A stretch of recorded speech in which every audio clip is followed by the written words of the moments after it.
영원의 가치에 투자하는 인생, 영원의 가치에 투자하는 인생이라는 제목으로 하나님 말씀 증거할 때 많은 은혜를 받으시기 바랍니다.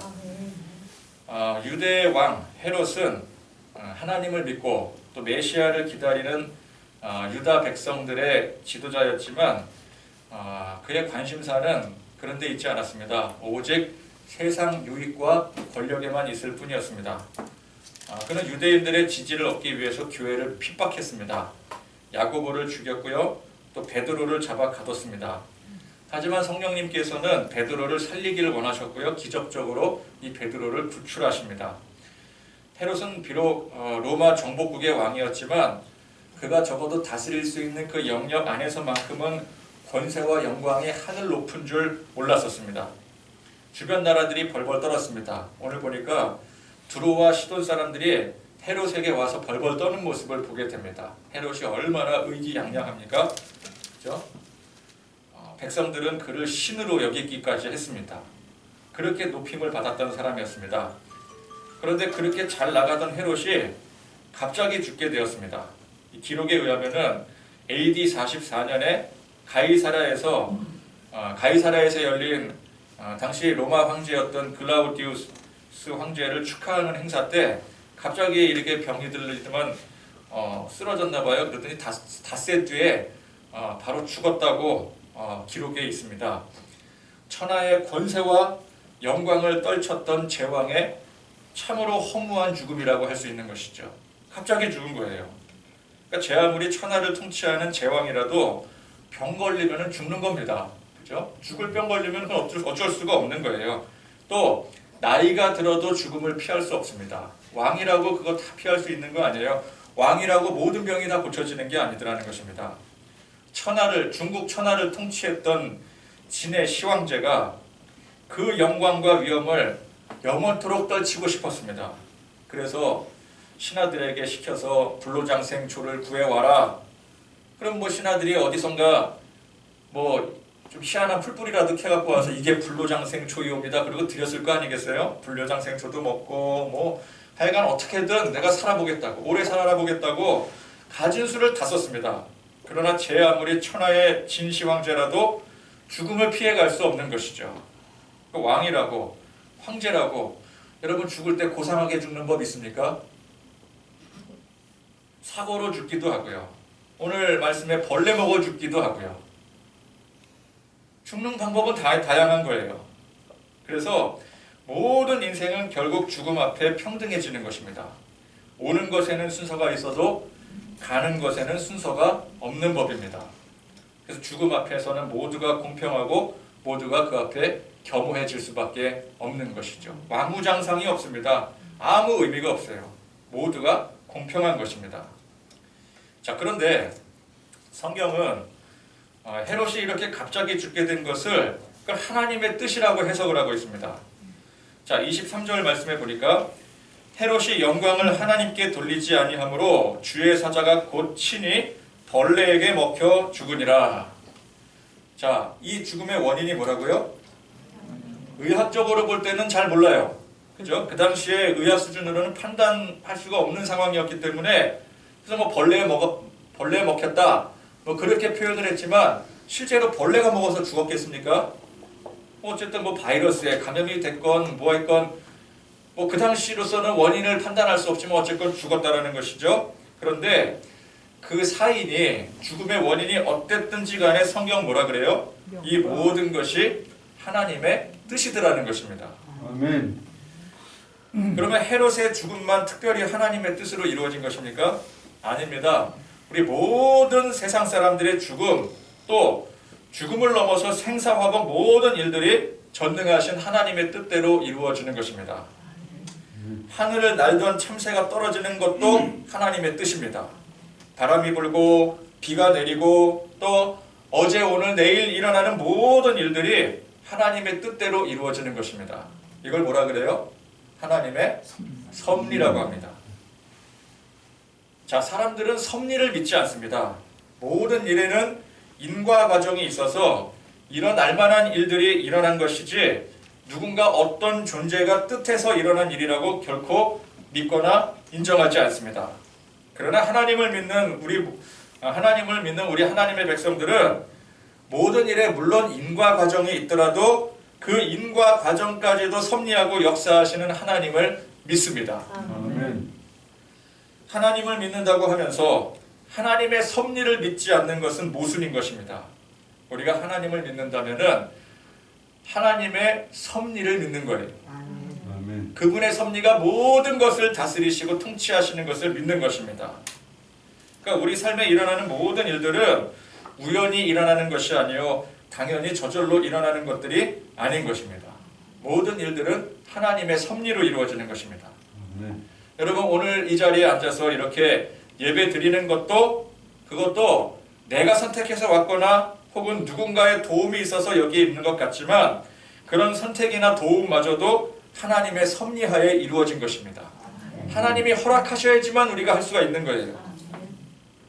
그래서 우리는 이 섭리를 믿기 때문에 모든 일들을 하나님 앞에 전적으로 맡길 수가 있는 것이죠. 그렇지 않겠습니까? 모든 게 하나님의 뜻대로 이루어지니 하나님의 뜻대로 이루어지는 것을 우리가 인정하니까 맡길 수가 있는 것이죠. 아니 맡길 수 있는 게 아니라 맡겨야 되는 것이죠. 그렇죠? 그럼 하나님 앞에 전적으로 우리의 모든 일을 맡기기 때문에 걱정 근심 없이 감사하며 자족할 수가 있는 것입니다. 어떤 일이 일어나도 그건 하나님의 뜻대로 이루어지는 일이기 때문에 하나님의 백성으로서 하나님의 뜻대로 이루어지는데 무엇이 걱정이 있고 무엇이 근심이 있겠습니까? 그죠? 뭘 더 원할 게 있겠어요? 바랄 게 있겠어요? 지금 하나님께서 내게 주어진 것이 그것이 하나님의 섭리라고 한다면 우리는 거기에 만족할 수 있는 것이죠. 감사할 수 있는 것입니다. 그러나 하나님의 이 섭리를 믿지 못하면 우리는 모든 일들에 대해서 걱정 근심할 수밖에 없습니다. 큰 일은 물론이거니와 작고 사소한 일마저도 걱정 근심에 시달리며 살아야 됩니다. 내일이 어떻게 될지 몰라 불안한 삶을 살아야 되죠. 감사와 자족을 할 수가 없는 것입니다.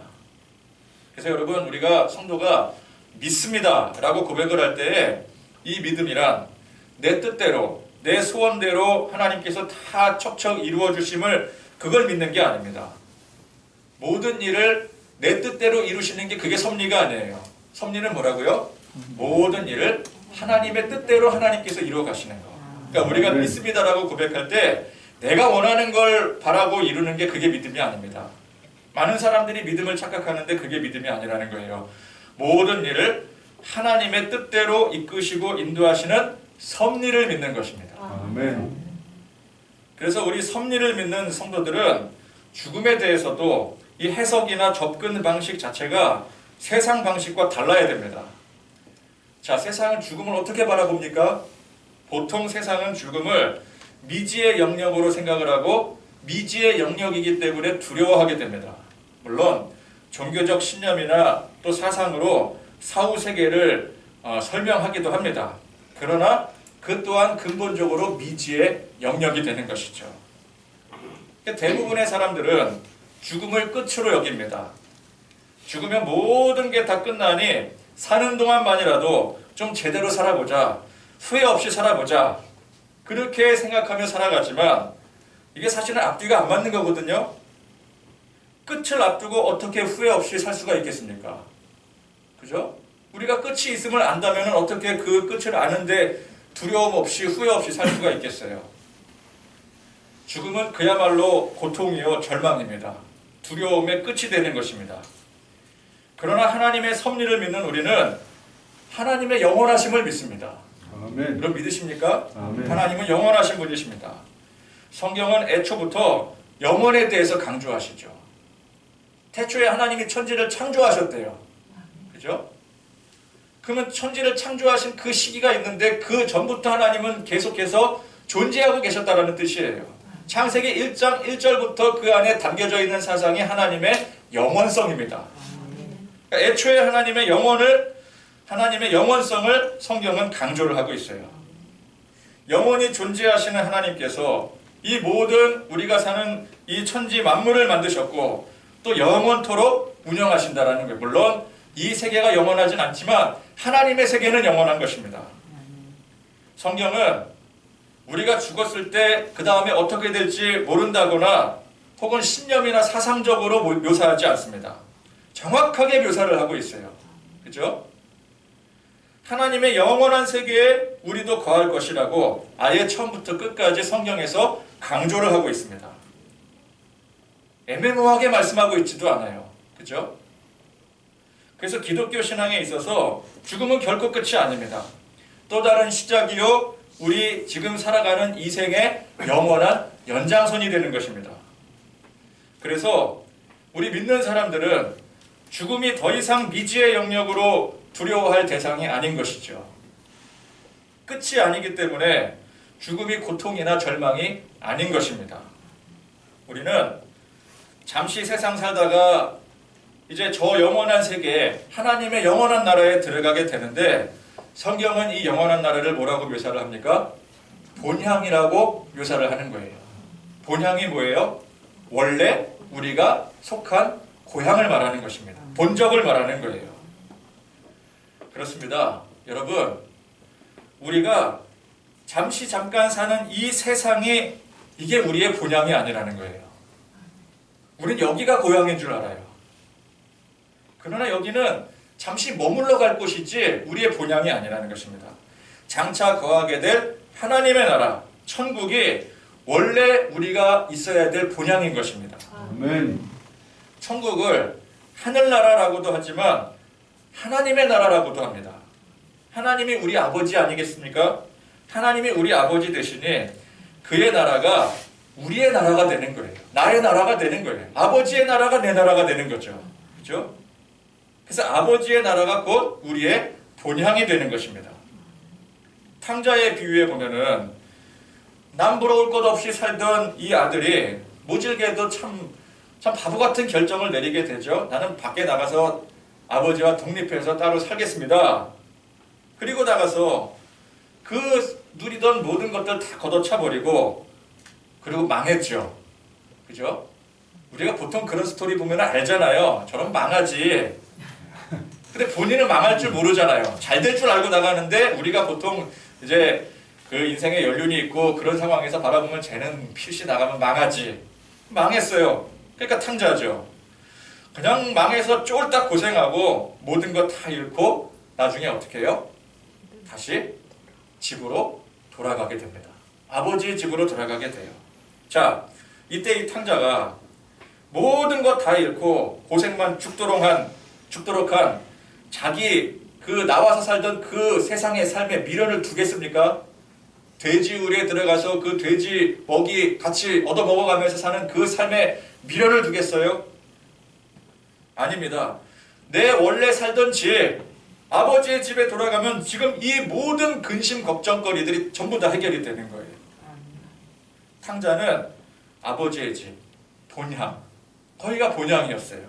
본향에 돌아가는 것을 기대하고 소망하지 결코 두려워하거나 절망하지 않았더라는 것입니다. 그러니까 성도에게 있어서 죽음은 그런 것입니다.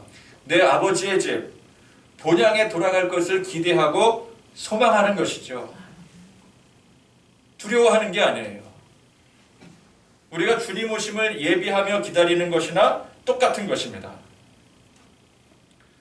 그래서 여러분, 예수 믿고 죽게 되면은 그 당사자에게는 그것이 가장 큰 축복이요 영광이 되는 거예요.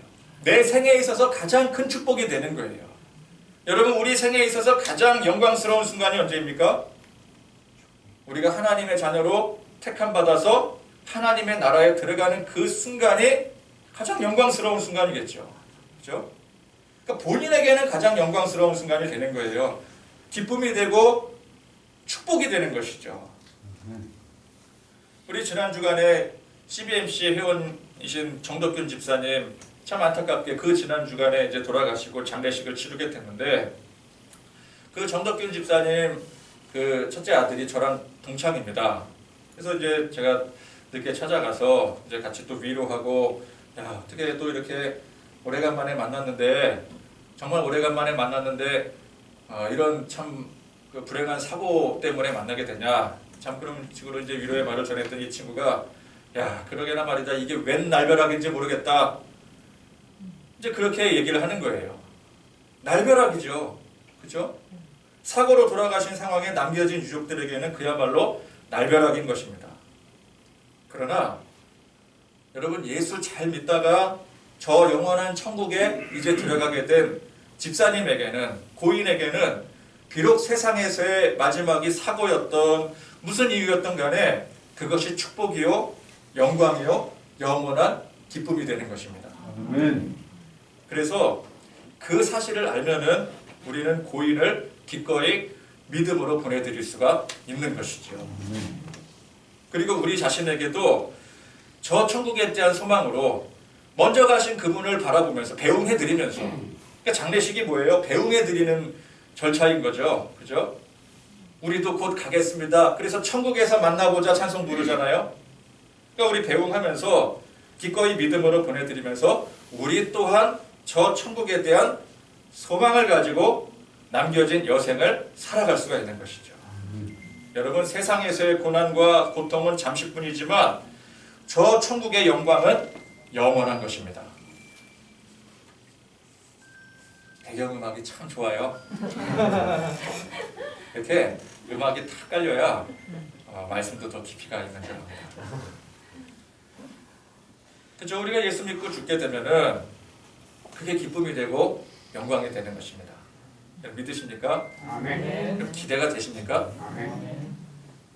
기대가 됩니까? 했더니 좀 이렇게 아멘이 조금 수그러드는 느낌이 드는 것 같지만, 여러분, 우리 천국 가는 것을 기대하고 소망하시기를 바랍니다. 아멘. 그러나 예수를 안 믿고 죽으면 어떻게 돼요?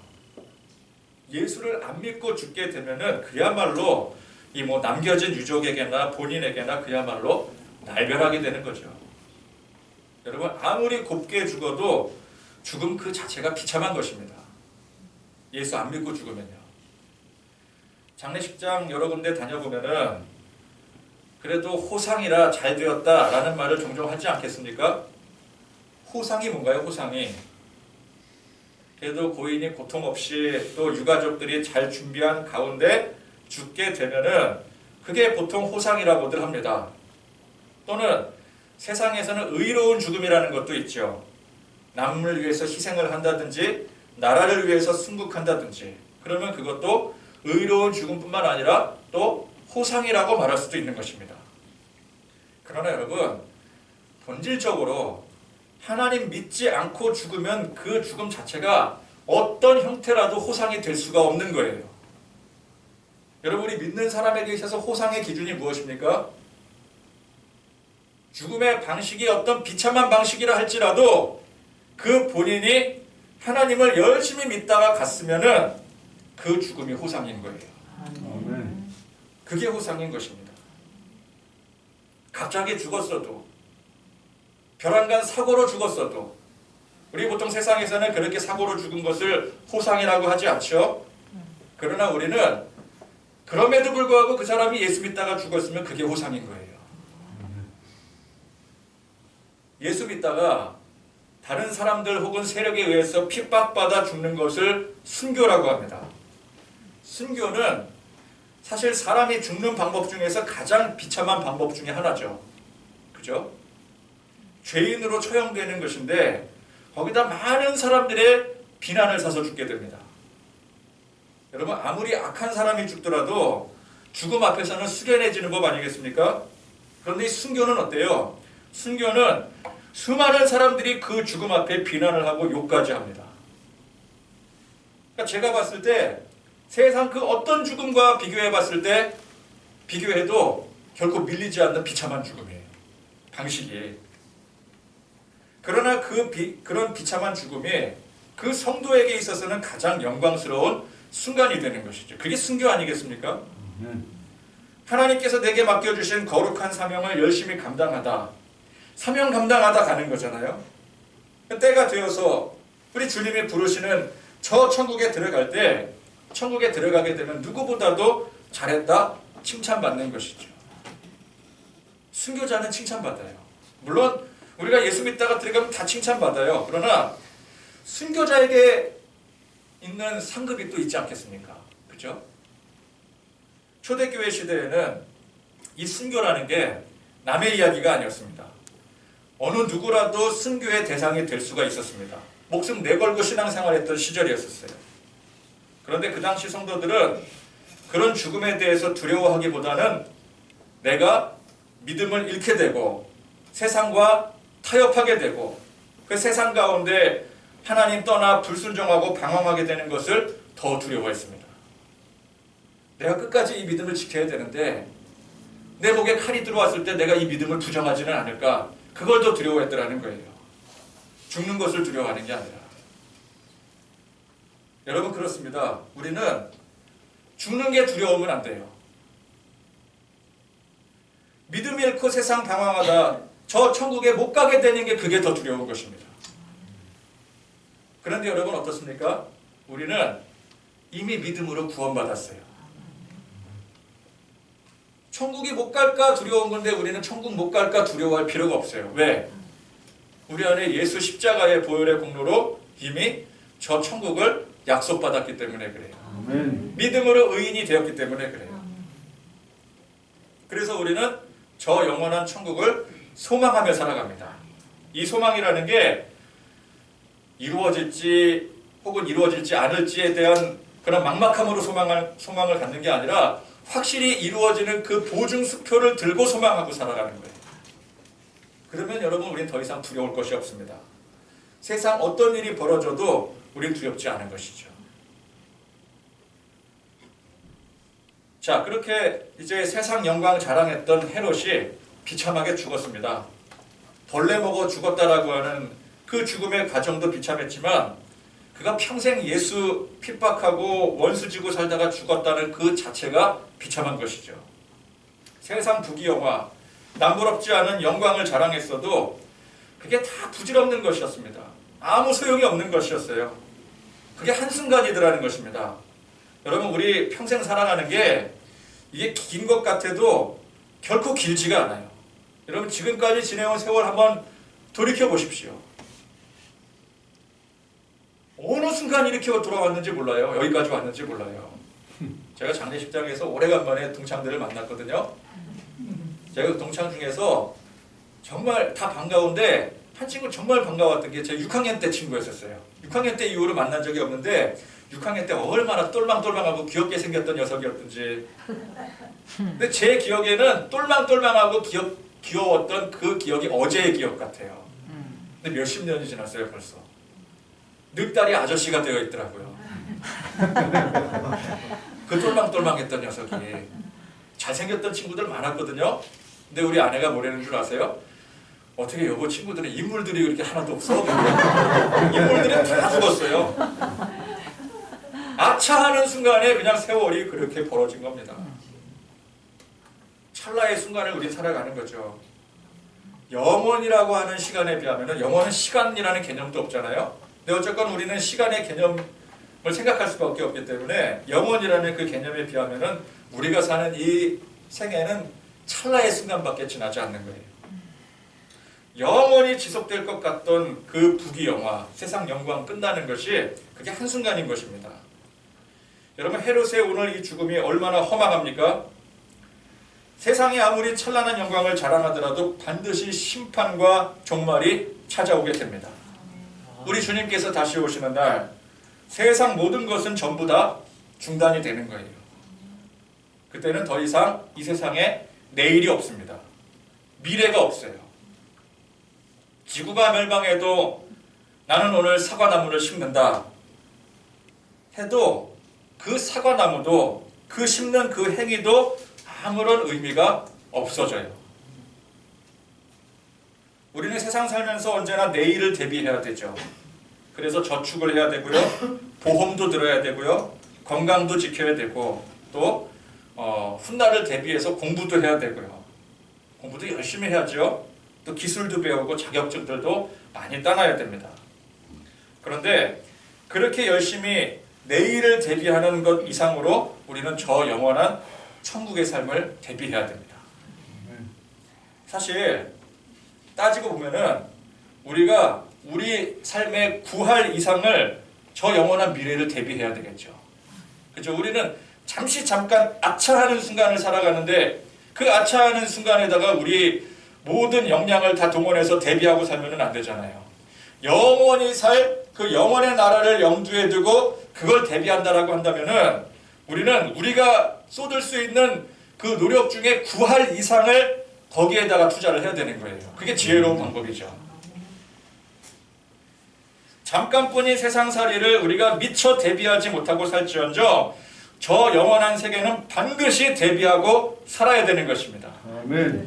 둘 중에 하나를 택해야 된다라고 하면은 당연히 우리는 영원한 나라를 택해야 되는 것이죠. 아멘. 그러면 우리는 무엇으로 영원한 삶을 대비해야 되겠습니까? 천국은 무엇으로 갈 수 있습니까? 천국은 돈으로도 못 가요. 지식으로도 못 가요. 오직 믿음으로 가는 곳입니다. 그래서 우리는 제일 먼저 저 영원한 나라를 위해 무엇을 준비해야 됩니까? 믿음 준비해야 되는 거예요. 아멘. 그러면 이 믿음은 무슨 믿음입니까? 하나님이 내 소원을 들어주셔서 세상에서 부자되고 잘되는 그 믿음입니까? 아닙니다. 예수 그리스도의 십자가의 보혈이 내 죄를 사했고 하나님의 자녀로 택함 받았다는 구원에 대한 믿음이에요. 아멘. 구원에 대한 확신인 것입니다. 아멘. 여러분 이 믿음이 우리 안에 확실히 고백이 되어진다면 사실상 이 하나님의 영원한 나라에 대한 대비는 거의 다 된 셈입니다. 아멘. 일단 들어갈 수 있어요. 그죠? 믿음으로 들어가는 거예요. 이것만 준비해도 돼요. 그런데 그렇다고 또 이것만 준비해서는 약 2%가 부족해요. 뭐 근데 2% 없어도 가는데 지장은 전혀 없어요. 괜찮아요. 그러나 기왕 갈 거면 우리 이 2%를 채워야 됩니다. 여러분 이게 말이 2%지 우리가 세상 살아가면서 세상 것들 준비하며 살아가는 것에 비하면 2%는 어마어마하게 큰 거예요. 영원한 나라에 대한 준비니까. 영원한 나라에 대한 2% 준비는 이거는 어마어마한 거예요. 그죠? 여러분 생각을 해보세요. 1,000원에 대한 2% 그거 얼마 안 되죠? 그러나 10억에 대한 2%라 그래도 그 액수가 차이가 나는 거죠. 그러니까 2%라고 해서 쉽게 볼 게 아니에요. 이 2%도 정확하게 준비를 해야 되는 거예요. 없어도 물론 들어가요. 그러나 준비하고 들어가야 됩니다. 자, 우리는 어쨌건 간에 하나님 나라에 들어가서 영원히 그곳에서 살게 됩니다. 그러면 그 영원한 삶이 처음에 딱 들어갔을 때 이게 전혀 낯설거나 어색하거나 불편하면 안 되겠죠. 그죠? 그럼 어떻게 영원히 살겠어요? 좋은 곳에서 우리가 영원히 살아야 되지 별로 좋지도 않은 곳에서 영원히 살아야 된다면 그게 축복이겠습니까? 행복이겠습니까? 그러니까 어색하고 불편하면 안 됩니다. 평생을 세속에 물들어서 겨우겨우 세속적으로 살다가 겨우겨우 믿어서 그래도 천국 갈 수 있어요. 그죠? 구원받은 강도 중에 한 사람은 구원받은 강도 있잖아. 예수님 한편에 못 박혔던 그 구원받은 강도는 평생을 어떻게 살았던 사람이에요? 강도짓 하고 살았던 사람이에요. 세상 그 속물 중에 속물로 살았던 사람이었는데 마지막에 예수님 영접하고 천국에 갔어요. 물론 천국은 갔어요. 그러나 천국이 얼마나 당황스러운 곳이 되었겠어요. 자기가 살아왔던 인생과는 전혀 딴판인 세계에 들어가서 사는 거예요. 처음 얼마 동안은 천국이 지옥 같았을 거예요. 그 사람은. 이건 뭐 이제 우스갯소리로 하는 얘기지만 그렇죠? 평생을 세속에 물들어 살다가 겨우 천국에 들어가게 되면은 천국이 매우 낯설게 느껴질 것입니다. 여러분 우리가 천국을 묘사할 때 천국은 영원히 하나님을 찬양하며 경배하며 예배하는 것이다 라고 할 때 우리가 평소에 하나님을 예배하는 데 대한 감동이 없다면은 여기에 별 감동이 없는 거죠. 그죠? 매력이 없는 거죠. 우리가 평소에 예배 드릴 때 억지로 예배 드리고 뭐 겨우겨우 예배 드리고 그러는데 천국에 가서 그 행동을 그 짓을 영원히 해야 된다라고 하면은 천국이 기대가 되겠습니까? 기대가 안 되죠. 그래서 우리는 사는 동안 우리 훗날 천국에 이르게 될 때 그곳의 삶이 낯설지 않도록 어색하지 않도록 지금 여기에서부터 미리미리 준비해야 되는 것입니다. 예배드리고 기도하고 찬송 부르고 매 순간 하나님 앞에 감사하고 이것이 습관이 되고 당연한 삶이 되어져야 되는 거예요. 그리고 그것이 내 안에 참 기쁨과 감격으로 고백되어져야 됩니다. 하나님은 우리가 하나님 안에 거할 때 가장 큰 기쁨과 감격이 고백되어질 수 있도록 우리를 인도해 가십니다. 헤롯의 삶이 참 매력적으로 보이죠. 그는 부와 명예를 가진 성공한 사람이었습니다. 사람들이 그를 우러러 한껏 높여주었습니다. 자, 그래서 과연 헤롯이 만족한 삶을 살았을까요? 그는 평생을 부와 명예를 갈망하며 살았습니다. 혹시 누가 나를 배신하고 이 권력을 빼앗을지 않을까 두려워하며 살았어요. 그래서 폭정을 일삼고 많은 사람들을 죽이고 핍박을 했습니다. 여러분, 행복한 사람은 결코 그런 식으로 살지 않습니다. 행복한 사람은 결코 폭정을 가하지 않아요. 여러분, 내가 행복한데 왜 남을 괴롭힙니까? 내가 행복하지 못하니까 남을 괴롭히는 거예요. 내가 행복한데 왜 걱정, 근심에 두려움에 빠져 살아가겠습니까? 내가 행복하지 못하니까 걱정, 근심에 사로잡히고 두려움에 빠져 살게 되는 거예요. 헤롯은 남부럽지 않은 모든 것을 가졌어도 공허한 사람이었습니다. 그는 많은 것을 가졌어도 불행한 사람이었습니다. 여러분, 세상은 신기루와 같습니다. 잠깐은 만족을 가져다 줄지 모르겠지만 그게 영원하지 않아요. 왜? 원래 세상이라는 속성 자체가 영원하지 않기 때문에 그렇습니다. 그래서 그 세상에 영원하지 않는 그 속성상 세상에서 취하는 모든 것이 영원하지가 않은 거예요. 진정한 만족을 주지 못하는 거예요. 순간의 기쁨이요, 순간의 만족일 뿐입니다. 그러면 그 순간의 기쁨과 만족을 다 누리고 나면 그 다음에 남는 것은 공허함이죠. 하나님은 우리를 원래는 하나님의 형상으로 창조하셨습니다. 하나님의 형상은 영원한 것을 사모하고 추구할 줄 아는 존재였어요. 그런데 죄로 인해서 이 모든 형상을 다 잃어버린 것입니다. 그랬던 우리가 예수님을 영접하고 하나님의 뜻대로 살고자 할 때에 하나님은 우리 안에 잃었던 그 영적 특성을 다시 회복시켜 주십니다. 그래서 처음 예수 믿고 처음에 나와서 이렇게 예배하고 기도하고 찬송 부르는 게 처음엔 다 어색합니다. 예배는 드리지만 빨리 끝났으면 좋겠어요. 설교가 길어지면 몸이 투척투척거려집니다. 자꾸 시간을 들여다보게 돼요. 그래서 이러한 행위들이 하나같이 부담이 됩니다. 근데 그게 당연한 일이죠. 세상에 속했던 사람이 영적인 것을 당장 받아들이려고 하니 이 거부 반응이 생길 수밖에 없는 것입니다. 그러나 하나님은 그런 우리에게 은혜를 베풀어 주십니다. 세상의 것들, 우리가 필요한 것들 채워주는 그런 은혜를 말하는 게 아니죠. 영원한 것을, 영적인 것을 사모하고 추구할 줄 아는 그 마음과 생각, 원래 우리의 본래의 모습을 다시 회복시켜 주시는 거예요. 점점 바꿔주시는 거예요. 그래서 예배의 감격을 알게 됩니다. 하나님과 만나고 하나님과 교제하는 그 기쁨을 알게 되는 거예요. 점점 영적인 사람이 되어가는 것이죠. 세상에서 지금까지 추구해왔던 가치들이 점점 재미가 없어져요. 담배가 써요. 술이 역해져요.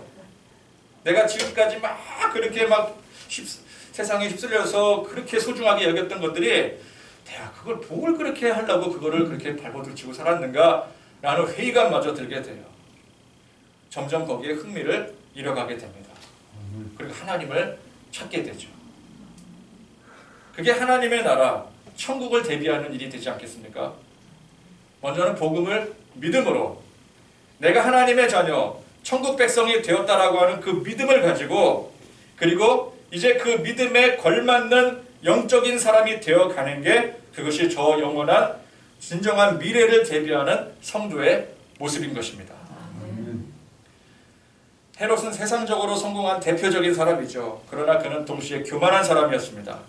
많은 사람들이 그를 칭송하지만 진정으로 칭송을 했겠습니까? 그의 권력에 굴복하여 억지로 칭송하고 억지로 충성을 하는 것이죠.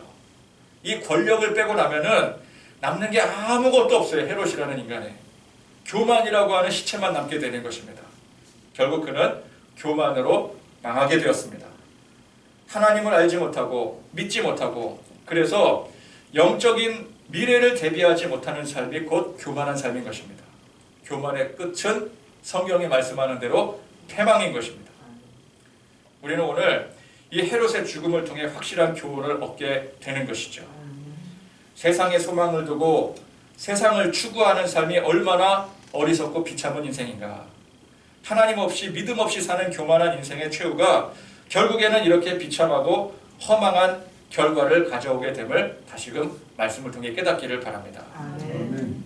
그러면 우리는 이 말씀에 대한 교훈으로 더 이상 이 세상 소망 두고 세상에서 추구했던 것들을 멈춰야 되는 것입니다. 이제는 우리의 목적이 진정 하나님을 향한 영적 소망이 되고 이 세상에서 저 영원한 하나님의 나라를 대비하며 사는 게 되어야 될 것입니다. 아멘. 우리는 여기가 좋사오니 여기에 머무는 인생들이 아닙니다. 우리 한 사람도 예외 없이 다 언젠가 이 세상을 떠나게 됩니다. 떠날 때는 아무것도 가져갈 수가 없어요. 미련을 남겨도 그거 다 소용이 없습니다. 세상 큰일이라고 생각해서 버려놓은 많은 일들, 남겨진 걱정, 근심거리들, 떠날 땐 다 의미 한 개도 없게 되는 것이죠. 아멘. 여러분, 우리가 꿈을 꿀 때 꿈속에서 때로는 죽음의 위협을 피해 도망다니고 절제절명의 위기 순간을 맞이할 때가 있지 않겠습니까? 그럼 버라이어티한 꿈 꾼 적 많으시죠? 네. 그리고 막 발버둥 치면서 막 어떻게든 여기서 허우적 때문에 살아남으려고 그렇게 애쓰다가 그러다가 꿈을 딱 깨고 나면은 내가 꿈속에서 느꼈던 그 위기에 대한 두려움, 걱정, 근심 이제는 아무런 소용이 없게 되는 것이죠. 그건 끝난 거예요. 아무리 큰일이 벌어졌더라도 꿈 깨면 그만인 것입니다. 여러분, 우리 인생이 그런 일장춘몽이라고 하지 않습니까? 한바탕 꿈을 꾸고 나니 우리는 저 영원한 하나님의 나라에 앉아있게 되는 것이죠. 아멘. 여러분, 그래서 우리는 이 헤롯의 인생을 부러워하는 그런 인생이 아니라 핍박당하고 고난당했어도 하나님을 향한 믿음을 잃지 않은 초대교회 성도들의 삶을 부러워하는 그런 인생들이 되시기를 바랍니다. 아멘. 그래서 세상 욕망 쫓아 헤매는 인생이 아니라 잠깐은 그렇게 헤맸더라도 탕자처럼 다시 아버지의 본향을 그리워하며 소망하며 돌아갈 줄 아는, 그래서 진짜 기쁨과 만족과 감격을 누리는 그런 거룩하고 복된 삶을 살아가는 저와 여러분들이 되시기를 간절히 축원드립니다. 아멘.